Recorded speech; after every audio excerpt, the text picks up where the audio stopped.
আসসালামু আলাইকুম। দেখতে পাচ্ছেন ইউর ফোন ইজ করাপ্টেড। এই সমস্যাটি আসলে আপনি একটা ফ্রি রুলতে আপনি কাজটা করে নিতে পারবেন, তবে এই ফোনটাতে হবে না, কারণ এই ফোনটা বারবারই রিপোর্ট নিচ্ছে আর এই লেখাটা আসছে।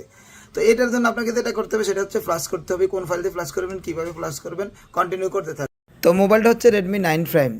মোবাইলটার প্রোডাক্ট নেম মিলিয়ে একটা flush file, global flush file নামিয়ে নিব। এমআই ফোনের ফ্লাশ ফাইল নামানো একেবারে ইজি। এটা এমআইয়ের অফিসিয়াল ওয়েবসাইট, এই ওয়েবসাইটে গিয়ে এমআইয়ের গ্লোবাল ফাইল একেবারে সহজভাবে ডাউনলোড করে নিতে পারবেন।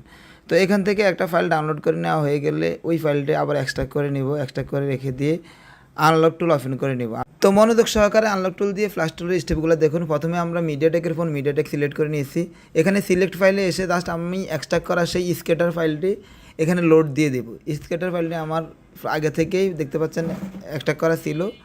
তো এই ফাইলটি আমি এখানে লোড করে দিয়েছি, দেখতে পাচ্ছেন এখানে ফাইলটি লোড হয়ে গেছে। এবার ফ্ল্যাশে ক্লিক করে মিডিয়াটেকের ফোন ভলিউম আপ এবং ডাউন ক্লিক করে জাস্ট কেবলটা লাগিয়ে দিবেন। যতক্ষণ পর্যন্ত ফ্ল্যাশ না হয় ততক্ষণ পর্যন্ত কেবল খোলা যাবে না। তো এর ফাঁকে বলে রাখি, এই ধরনের ফোনগুলো ফ্ল্যাশ করার আগে অবশ্যই এনবি ব্যাকআপ নিয়ে নেবেন। অনেক সময় দেখা যায় ফ্ল্যাশ করার সময় কারেন্ট চলে যেতে পারে, অথবা ওই ফ্ল্যাশ দিয়ে ফ্ল্যাশ করার পর ফোন আর চালু হচ্ছে না। সেক্ষেত্রে আগের ফাইল দিয়ে ফোনটা আগের অবস্থায় নিয়ে আসতে পারবেন। তো দেখতে পাচ্ছেন এখানে আমার ফ্ল্যাশটা পুরোই কমপ্লিট এবং অটোমেটিক ফোনটা চালু হয়ে গেছে। তো চালু হওয়ার পর ওই লেখাটা আবারও আছে, যে লেখাটা আগে ছিল ইউর ডিভাইস করাপ্টেড। তো ইউর ডিভাইস করাপ্টেড থাকলে যদি আপনি পাওয়ার বাটন আবারও ক্লিক করেন তাহলে ফোনটা কন্টিনিউ করে মানে রান করবে, কিন্তু আগে রান করে না, আগে বারবার রিস্টার্ট নিচ্ছে।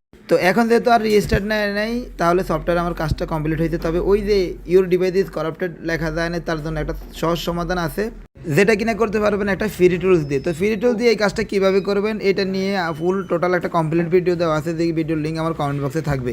আরও একটা কথা বলে রাখি, এই ধরনের ফ্রি টুলস দিয়ে আমি অল্প দামে পিসি বিক্রি করে থাকি। যদি কারো পিসি লাগে তাহলে ইনবক্স করবেন অথবা কমেন্টস করবেন।